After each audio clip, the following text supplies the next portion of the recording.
Salut Bailey here, and welcome to coffee time. So it's so nice out today. It's one of the first really nice days we've had this spring.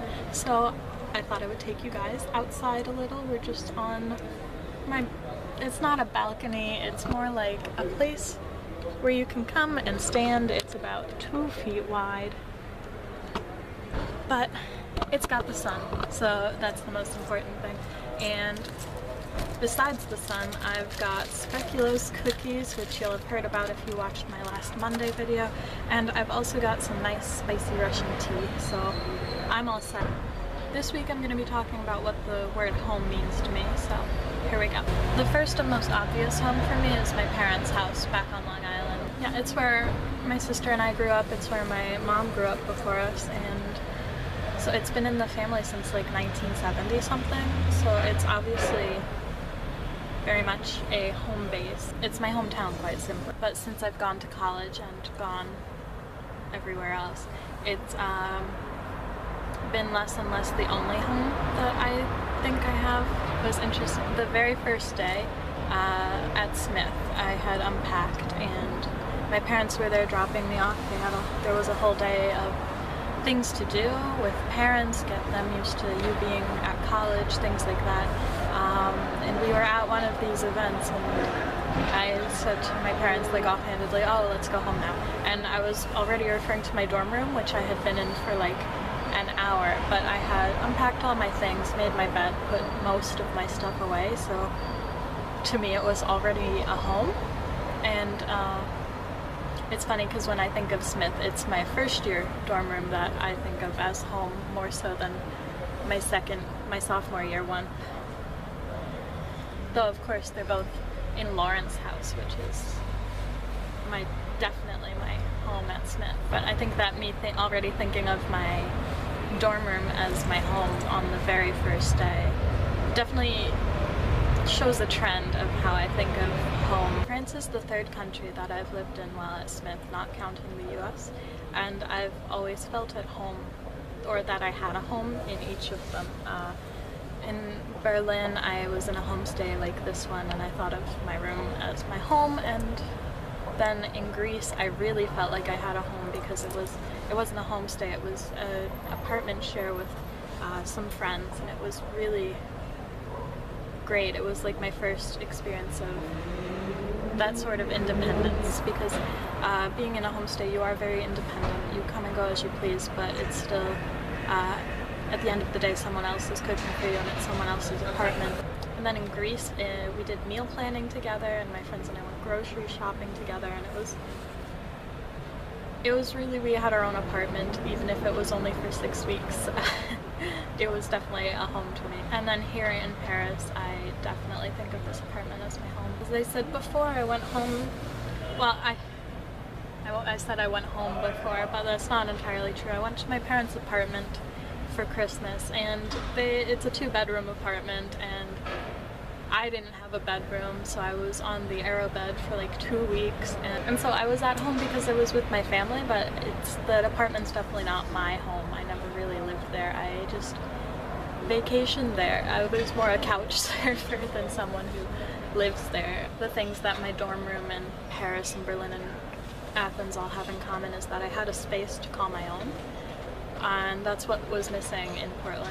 It becomes a home by virtue of it being yours, is what I've found. You don't need your family there to make a home for yourself. It helps to have friends or family with you, but you can definitely make a home wherever you want to. Really, for me, I guess just feeling like it's your home is enough for me to call it a home. It's interesting though that I've had so many homes, but the one on Long Island's like the only one I can go back to. The apartments I've stayed in, they're all still there, but there's someone else living in them now, and it's only my home in my memory. But those places were still home to me for some time, and so they hold a special place in my heart. And I do say, oh, I've lived in Berlin, I've lived in Athens, even if it was only for a rather insignificant amount of time. But I'm going back to Berlin this summer, it's going to be the first time I've gone back to a place that I've called home. because, you know, sophomore year doesn't really count. It's just you moved apartments in the same I just moved rooms in the same building. It's not leaving and being gone for over a year and then coming back and living somewhere else. So I'm excited to see how I've changed and how Berlin has changed, because Berlin is always changing. And I'm really excited to call it home again. And then of course I get to next year go back, and Lauren's house will be my home once again, which is great. I'm looking forward to meeting all this year's first years who are going to be sophomores by the time I get back, and then there's going to be new first years, and I'm excited. One thing that's very weird for me, I guess, about how I treat the word home is that I've used the word home multiple times to describe places in 3 countries that from an official standpoint I was never a resident in, and from an official standpoint I was just visiting. That's the space between your perception of your life and how your life officially plays out. It's never quite how you'd like it to read. In Berlin and in Athens I was just on tourist visas. From a legal standpoint I'm no different than someone just staying in hotels and taking a bus tour around to see the sites, something like that. And in Athens that really felt like home, because I was not only just living there but I was working there as well, and not just learning, which it is different to feel like you're a worker versus being a student. Here in France I have a student visa because I'm staying for over 3 months, and in Berlin this year I'm gonna need a student visa as well, or I get like a language learner visa, because I'll be just going straight there after Paris is done. So in my passport I have a whole page that says I'm a student living at this address, and it's nice to show there's an official marker of that I lived here, that I didn't just visit here.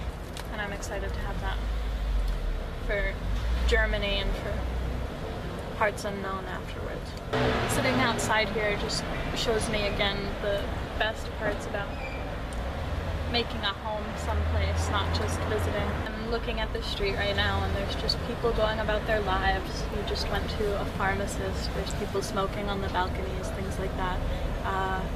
I'm just not immersed, but it's normal, and I'm a part of that normal.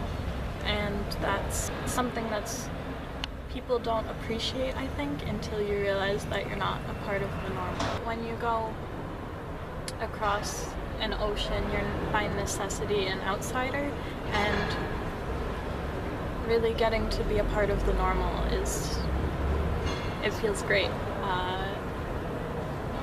It feels like you belong in a place, and that's a great feeling, which is probably why I use the word home so frequently, because I like belonging in places. That shows that I've belonged in several, and I'm looking forward to belonging in more. I'm still not sure where I want to end up, but I know I'm probably going to have several more homes on the way, and I just love that. It's a great word, you know, and I like using it as much as possible. Wow, did that coffee time make you feel warm and fuzzy? I certainly feel warm and fuzzy, and not just because of the sun shining right in my face, but yeah, I just like this subject a lot, so I hope you liked it too. If you did, let me know in the comments and like this video to show me. And to subscribe, because I make more videos twice a week. On Mondays I do fun stuff, and on Fridays I have this sit-down coffee time. I hope to see you around next week, and don't forget that in the meantime you can find me on Twitter, Tumblr, and Instagram at Soirishcream, and at my blog, which is linked below. Hope you have an excellent weekend, and I will see you on Monday. Bye.